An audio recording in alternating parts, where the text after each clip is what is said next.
ನಮಸ್ಕಾರ ಸ್ನೇಹಿತರೆ, ಆರ್ಸಿಬಿ ತಂಡಕ್ಕೆ ಎಂಟ್ರಿ ಕೊಟ್ಟರು ರಿಂಕು ಸಿಂಗ್. ತಂಡದ ಅಭಿಮಾನಿಗಳಿಗೆ ಸಿಕ್ಕಿತ್ತು ದೊಡ್ಡ ಗುಡ್ ನ್ಯೂಸ್. ಹಾಗಾದರೆ ಸುದ್ದಿಯ ಸಂಪೂರ್ಣ ಮಾಹಿತಿ ಏನು ಎಂಬುದನ್ನ ಇವತ್ತಿನ ಈ ಒಂದು ವಿಡಿಯೋದಲ್ಲಿ ಕಂಪ್ಲೀಟ್ ಆಗಿ ತಿಳಿಸ್ಕೊಡ್ತಾ ಹೋಗ್ತೀನಿ.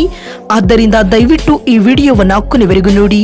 ಆದರೆ ಅದಕ್ಕಿಂತಲೂ ಮುನ್ನ ನೀವು ಕೂಡ ಆರ್ಸಿಬಿ ತಂಡದ ಅಭಿಮಾನಿಗಳಾಗಿ ಈ ವಿಡಿಯೋವನ್ನ ನೋಡುತ್ತಿದ್ದರೆ ತಪ್ಪದೆ ಈ ಕೂಡಲೇ ಈ ವಿಡಿಯೋಗೊಂದು ಲೈಕ್ ಮಾಡಿ.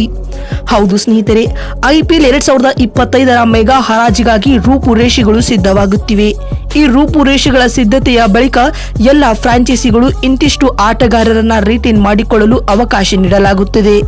ಪ್ರಸ್ತುತ ಮಾಹಿತಿಯ ಪ್ರಕಾರ ಈ ಬಾರಿಯ ಹರಾಜಿಗೂ ಮುನ್ನ ಎಲ್ಲ ತಂಡಗಳಿಗೂ 4+2 ಆಟಗಾರರನ್ನ ಉಳಿಸಿಕೊಳ್ಳಲು ಅವಕಾಶ ನೀಡಲಾಗುತ್ತದೆ ಎಂದು ರಿಪೋರ್ಟ್ಸ್ಗಳು ಹೇಳುತ್ತಿವೆ. ಅಂದರೆ ಮೆಗಾ ಹರಾಜಿಗೂ ಮುನ್ನ ಪ್ರತಿ ಫ್ರಾಂಚೈಸಿಯು 4 ಆಟಗಾರರನ್ನ ನೇರವಾಗಿ ರಿಟೇನ್ ಮಾಡಿಕೊಳ್ಳಬಹುದು. ಇನ್ನುಳಿದ 2 ಆಟಗಾರರನ್ನ RTM ಕಾರ್ಡ್ ಬಳಸಿ ಹರಾಜಿಗೆ ಬಿಡುಗಡೆ ಮಾಡಲು ಅವಕಾಶ ನೀಡಲಿದ್ದಾರೆ ಎಂದು ವರದಿಗಳಾಗಿವೆ.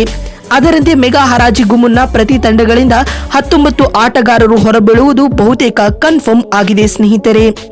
ಹೀಗಾಗಿ ಈ ಬಾರಿಯ ಕೋಲ್ಕತ್ತಾ ನೈಟ್ ರೈಡರ್ಸ್ ಫ್ರಾಂಚೈಸಿಯು ನಿಮ್ಮನ್ನ ರಿಟೇನ್ ಮಾಡಿಕೊಳ್ಳದಿದ್ದರೆ ಯಾವ ತಂಡವನ್ನ ಕಣಕ್ಕಿಳಿಯುತ್ತಿದ್ದೀರಿ ಎಂಬ ಪ್ರಶ್ನೆಯನ್ನ ರಿಂಕು ಸಿಂಗ್ ರವರಲ್ಲಿ ಕೇಳಲಾಯಿತು. ಈ ಕುತೂಹಲಕಾರಿಯ ಪ್ರಶ್ನೆಗೆ KKR ದಾಂಡಿಗ ನೀಡಿದ ಉತ್ತರ ನಮ್ಮ RCB. ಹೌದು ಸ್ನೇಹಿತರೆ, KKR ತಂಡವು ನನ್ನನ್ನು ರಿಟೇನ್ ಮಾಡಿಕೊಳ್ಳದೆ ಇದ್ದಿದ್ದರೆ ನಾನು ರಾಯಲ್ ಚಾಲೆಂಜರ್ಸ್ ಬೆಂಗಳೂರು ತಂಡದ ಪರ ಆಡುವುದನ್ನು ಎದುರು ನೋಡುತ್ತಿದ್ದೇನೆ ಎಂದು ರಿಂಕು ಸಿಂಗ್ ಹೇಳಿದ್ದಾರೆ ಸ್ನೇಹಿತರೆ. ಈ ಮೂಲಕ RCB ತಂಡದ ಪರ ಆಡಬೇಕು ಎಂಬ ಬಯಕೆಯನ್ನ ರಿಂಕು ವ್ಯಕ್ತಪಡಿಸಿದ್ದಾರೆ. ಇದರೊಂದಿಗೆ ಬೆಂಗಳೂರು ತಂಡಕ್ಕೆ ಬರುವ ಇಂಗಿತವನ್ನ ರಿಂಕು ಸಿಂಗ್ ವ್ಯಕ್ತಪಡಿಸಿದ್ದಾರೆ ಸ್ನೇಹಿತರೆ.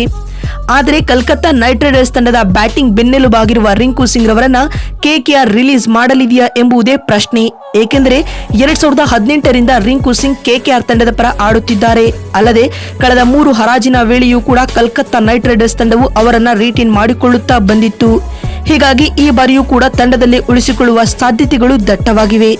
ಇದ್ಯಾಗೂ ರಿಂಕು ಸಿಂಗ್ ಕೋಲ್ಕತ್ತಾ ನೈಟ್ ರೈಡರ್ಸ್ ತಂಡದಿಂದ ಹೊರಬಂದರೆ ಅವರ ಖರೀದಿಗೆ ಇತರೆ ಫ್ರಾಂಚೈಸಿಗಳು ಮುಗಿ ಬೀಳುವುದರಲ್ಲಿ ಯಾವುದೇ ಅನುಮಾನ ಇಲ್ಲ. ಆದರೆ ಅದಕ್ಕೂ ಮುನ್ನವೇ ರಾಯಲ್ ಚಾಲೆಂಜರ್ಸ್ ಬೆಂಗಳೂರು ತಂಡದ ಪರ ಆಡಬೇಕು ಎಂಬ ಆಸೆಯನ್ನ ಇಟ್ಟಿರುವ ರಿಂಕು ಸಿಂಗ್ ಭಾರಿ ಕುತೂಹಲವನ್ನ ಮೂಡಿಸಿದ್ದಾರೆ. ಹೀಗಾಗಿ ಈ ಬಾರಿಯ ಹರಾಜಿನಲ್ಲಿ ರಿಂಕು ಕಾಣಿಸಿಕೊಂಡರೆ RCB ಫ್ರಾಂಚೈಸಿ ಅವರ ಖರೀದಿಗಾಗಿ ಭರ್ಜರಿ ಪೈಪೋಟಿ ನೀಡುವುದಂತೂ ಖಂಡಿತ ಸ್ನೇಹಿತರೆ. ಬಂಧುಗಳೇ, ನಿಮಗೇನಿಸುತ್ತದೆ? ರಿಂಕು ಸಿಂಗ್ ರವರು ನಮ್ಮ ರಾಯಲ್ ಚಾಲೆಂಜರ್ಸ್ ಬೆಂಗಳೂರು ತಂಡಕ್ಕೆ ಬರಬೇಕೋ ಅಥವಾ ಬೇಡವೋ ಎನ್ನುವುದನ್ನ ಎಸ್ ಅಥವಾ ನೋ ಎಂದು ಕಾಮೆಂಟ್ ಮಾಡುವ ಮೂಲಕ ತಪ್ಪದೆ ತಿಳಿಸಿ. ಯಾಕಂದ್ರೆ ನಿಮ್ಮ ಒಂದೊಂದು ಕಾಮೆಂಟ್, ಒಂದೊಂದು ಲೈಕ್ ಕೂಡ ಬಹಳ ಬಹಳ ಮುಖ್ಯ. ವಿಡಿಯೋವನ್ನ ಇಲ್ಲಿವರೆಗೂ ನೋಡಿದ್ದಕ್ಕಾಗಿ ಧನ್ಯವಾದಗಳು.